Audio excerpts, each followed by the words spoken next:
안녕하세요. 반갑습니다. 파니입니다. 제가 있는 이곳은 방콕인데요. 제가 태국에는 비즈니스가 있어가지고 오게 되었는데요. 11월 9일에 들어오게 되었습니다.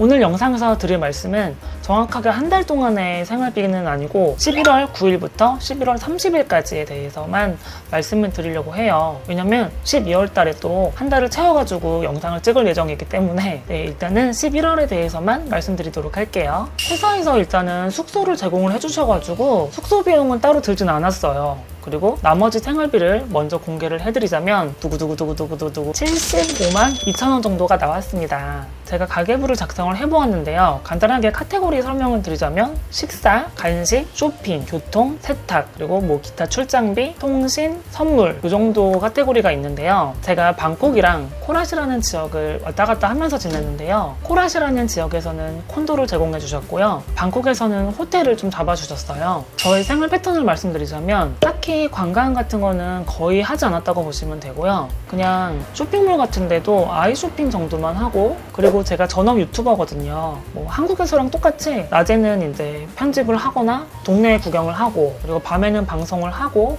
뭐 이런 패턴을 유지를 했습니다. 일 때문에 온 거라서 낮에는 또 한 번씩 이제 회사나 왔다 갔다 하기도 했었고요. 그리고 먹는 거 같은 경우도 최대한 현지인들이 생활하는 것처럼 먹으려고 노력을 했어요. 정말 식비를 아끼려고 많이 노력을 했고요. 거의 평상시 생활 패턴은 스타벅스 가서 뭐 노트북으로 작업을 하는, 그것이 저의 기본적인 하루 일과라고 보시면 됩니다. 식비 같은 경우는 일단은 16만 5천원 정도가 나왔어요. 코라시라는 곳에 있을 때는 웬만하면 터미널 21에 있는 푸드코트에서 해결하려고 많이 노력을 했어요. 제가 방콕에 오기 전에 몰랐는데 코라시라는 곳이 조금 물가가 더 싸더라고요. 한 끼에 50밭 정도에 해결할 수가 있었습니다. 그리고 방콕에 와서도 웬만하면 60바, 70바 선에서 끝내려고 노력했고요. 간식 비용은 28만원 정도가 들었는데 이게 좀 많이 든 이유는 간식 같은 경우는 28만원으로 식비보다 많이 나왔는데요. 이게 제가 평상시에 편집을 하거나 작업을 할 때 스타벅스로만 갔어요. 스타벅스는 한국이랑 거의 비슷하다고 보시면 돼요. 풀사이즈 아이스 아메리카노가 아마 115바트였던 걸로 기억하는데요. 거의 한국이랑 비슷하거나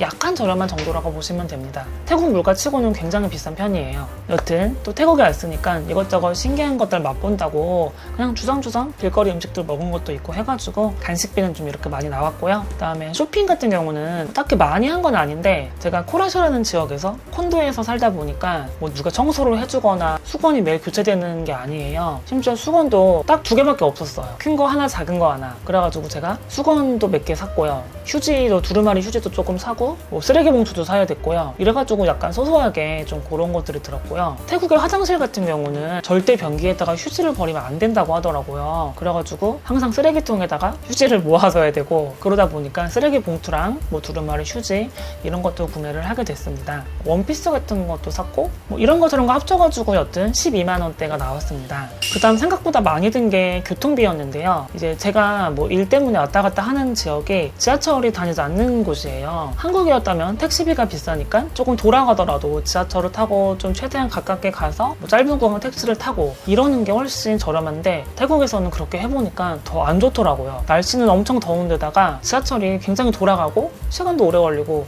걷는 그 구간이 많아요. 뭐 지하철역에서부터 뭐 숙소까지라든지 뭐 이래가지고 한두 번 이렇게 지하철이나 이런 걸 이용해봤더니 체력도 많이 소비가 되고 돈이 그렇다고 엄청 아껴지는 것도 아니고 뭐 여러 가지로 좋지 않더라고요. 차라리 오토바이 택시를 타가지고 가는 게 훨씬 더 경제적이고 좋았다. 저 같은 경우는 일반 택시는 거의 이용을 안 했어요. 웬만하면 오토바이 택시로 주로 이동을 했었고요. 초반에는 제가 잘 몰라가지고 그랩이라는 어플만 주로 이용을 했는데 볼트랑 가격 차이가 은근 나더라고요. 그리고 저는 또 오랫동안 거주를 해야 되기 때문에 어느 순간부터는 볼트로만 이용을 하려고 했습니다. BTS 같은 경우는 뭐 때문인지 모르겠는데 무료로 운행하는 구간들이 좀 있어요. 이게 뭐 찾아보니까 서민들을 위해서 뭐 그런 정책을 한다고 하는 것 같은데 자세하게는 모르겠는데 뭐 특정 구간까지는 무료로 운행을 하는 게 있더라고요. 여튼 교통비는 6만원대가 나왔고요. 그리고 세탁, 옷을 넉넉하게 가지고 왔어요. 뭐 속옷도 팬티 같은 경우도 14개씩 막 가지고 오고, 빨래를 하려고 해도 만약에 예기치 못하게 하루 이틀 미뤄질 수도 있고 그러다 보니까 좀 넉넉하게 준비를 했고, 기본적인 옷도 티셔츠도 뭐 한 5개 갖고 온 것 같아요. 뭐 바지 또한 3-4개 갖고 오고 모아서 빨래를 했어요. 아마 일주일에 한 번꼴로 거의 한 것 같은데 이제 곳곳에 조금 깔끔하게 차려진 코인 세탁방도 있는데 태국에는 보니까 뭐라 그러지? 맨션? 콘도? 아파트? 뭐 이렇게 공동 다세대 주택에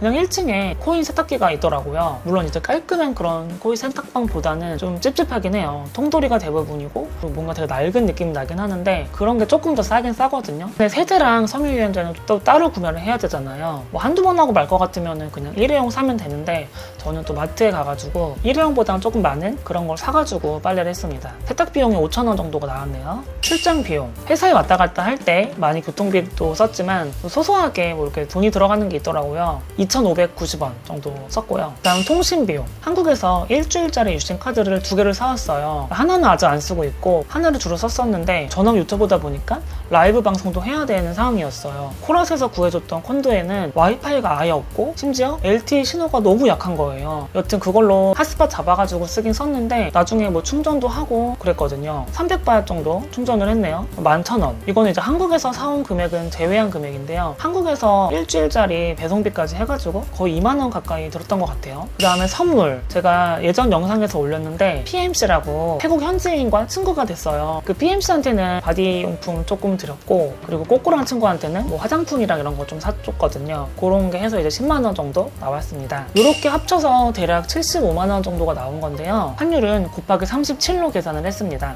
조금 많이 나왔던 이유가 제가 또 스타벅스 매니아로서 한국에서는 스타벅스 다이어리를 얻으려면은 프리퀀시죠. 음료 17잔을 마셔야 하나를 증정하는 이런 느낌이라면 태국에서는 한 번에 많은 금액을 충전시키면 무료로 다이어리를 주는 그런 행사가 있더라고요. 3,500바트. 한국 돈으로 약 12만원 정도인데 충전을 해놓으면은 다이어리를 무료로 주더라고요. 어차피 여기서 뭐 2달, 3달 있을 예정이고 스타벅스는 계속 갈 것 같으니까 쓰자 해가지고 한 번에 많은 금액을 충전을 했어요. 제가 계속 그 돈으로 커피를 먹는 돈이니까 그 낭비라고 생각하지는 않습니다. 그 꼬꼬란 친구한테 뭐 이틀 동안 만나면서 밥 사고 뭐 사고 하면서 평상시 저의 소비보다 한 10만원 정도 오버가 됐으니까 저의 한 평상시 그런 생활 패턴보다 한 20만원 정도가 지출이 나온 것 같아요. 지금 현재 묵고 있는 이 여기 호텔은 한 달을 이제 예약을 한 건데 요거는 이제 12월 달 때 또 말씀드릴 거긴 한데 한 80만원 정도 하는 호텔인 것 같아요. 말씀드린 생활비에는 숙소비는 제외한 금액이라는 점 참고해 주시고요. 태국에 길게 오실 분들에게 참고가 되셨으면 좋겠고요. 저는 또 다음 영상에서 만나도록 할게요.